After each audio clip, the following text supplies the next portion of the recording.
Juwan next to Don. Except my STEEZ just not going on his loss.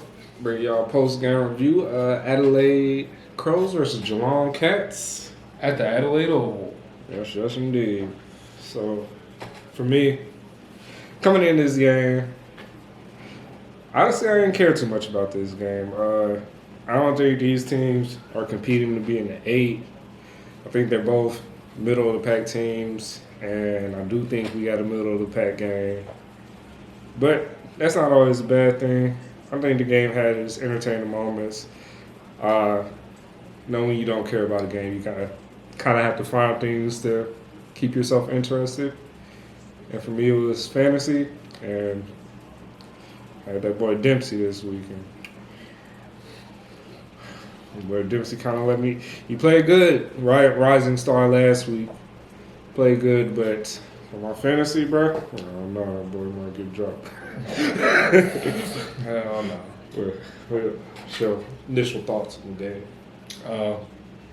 I think I was more bullish. Well, okay, so coming into the game, I expected more things. I expected Adelaide to have a response as to whatever you want to call that performance last week against Gold Coast, because it was definitely subpar for my expectations. I expect Adelaide to have a big improvement this year, so I was more bullish on this game, considering Geelong impressed me as well last week. I expected them to lose, tipped them to lose, and they won. So I was expecting a decent game, and it really turns out to be more what you expected. Middle of the pack game. There was a lot of skill errors this game, and it looked sloppy. And it wasn't what you would expect to see from some teams that are definitely at the top of the table, top of the ladder. And so, I mean, I really don't know the direction to go with this shit because my fantasy, Brian Myers pissed me off because I'm going against him this week, and he got a lot of junk time bullshit, and he is a great player.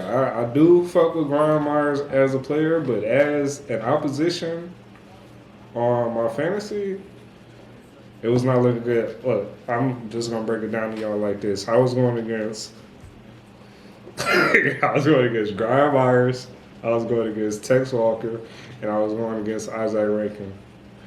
And all three of them niggas got goddamn goals in the fourth quarter when they was like chilling the first half. Brian Myers, he had a solid game all the way through, but Tex and Rankin, they was like chilling the first half, and I was feeling real good. And then all of a sudden, shit went crazy. But also, players that I got more acquainted with this game was fucking Hinge and Worrell from Adelaide Defenders, also on my fantasy. But Hinge more so was just, he seemed to be a key piece of their defense, and he seemed to be a collective person to just run the ball through whenever, just one of those dependable people in the back line. I think every team really needs him, and Hinge looks like that guy. I didn't really recognize him until this game. Who else? Dempsey?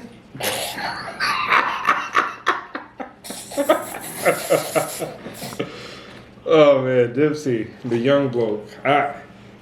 This is the first time I realized somebody just looks young out there. Like they're still trying to find their place in the league, because there's a lot of times he was just running by the ball. I think I could just tell that he was a rookie amongst veterans out there, and that's not necessarily a bad thing, because he definitely earned his minutes. He had a great performance last week. I don't think you can expect a rookie to just come in and be great all the time.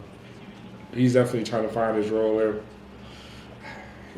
He out there, man. I give him his props, but that boy fucked up my fantasy, man.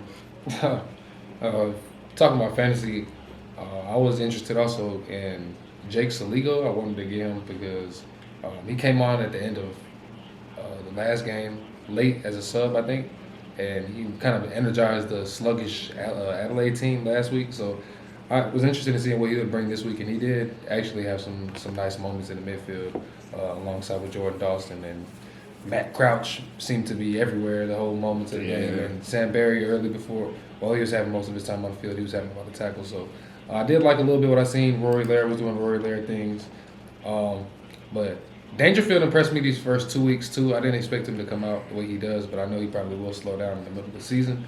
But I think the difference between this game, so Adelaide went inside 50 a lot of times, and they definitely went a lot more than Geelong did. But there was a lot of times they didn't get much out of it, bro. Like whether it's just not getting a shot off or a kick toward goal, period, or just the turnovers or whatever the case was. But Tom Stewart was definitely the biggest part of, was able to disrupt anything that they had going on all night, just with all the intercepts that they were able to have, and just the return fire, the counter strike, whatever you want to call it, the rebound that comes from Tom Stewart, and just allowed Geelong to attack Adelaide where their defense was nowhere even close to able to hold up the same way that Geelong's defense did, I think.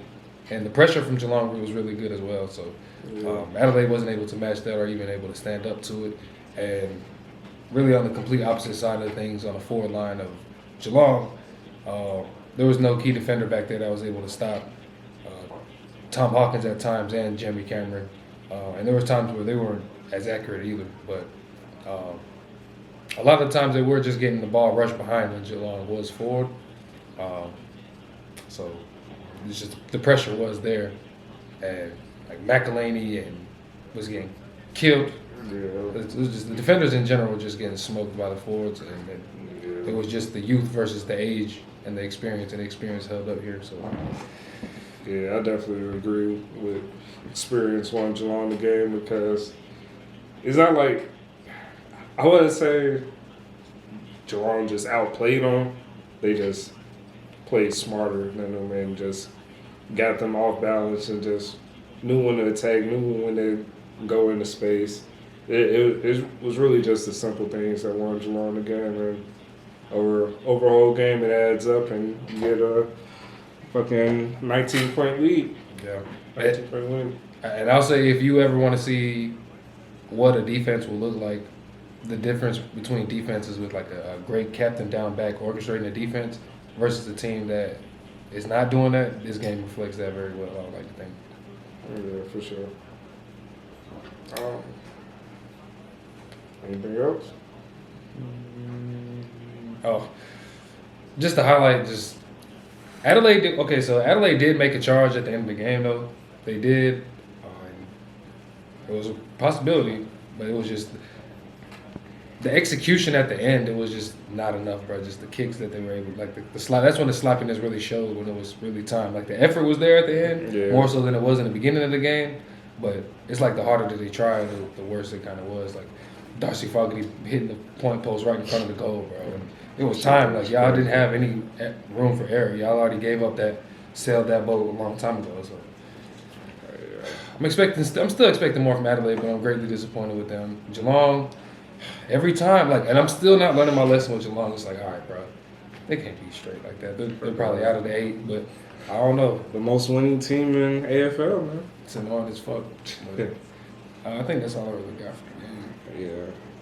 Wrap it all up. Definitely just a middle of the pack game from both sides. I can see these teams meeting up again and it going the other way. Although this was the Adelaide Oval, if they meet in Geelong, I think Geelong would probably win again. That's why I was surprising too. Yeah. I think most people win Adelaide Oval. Yeah. Crows should get it, but Dangerfield did get booed the whole game. This is the 9th year they said he's still getting booed. But other than that, just tune in live with us for another game. We be up. We be live. We be doing this. Like, comment, subscribe. Like, comment, subscribe. All the YouTube shit. Yeah. The fucking table got me, bro. I couldn't even go all the way.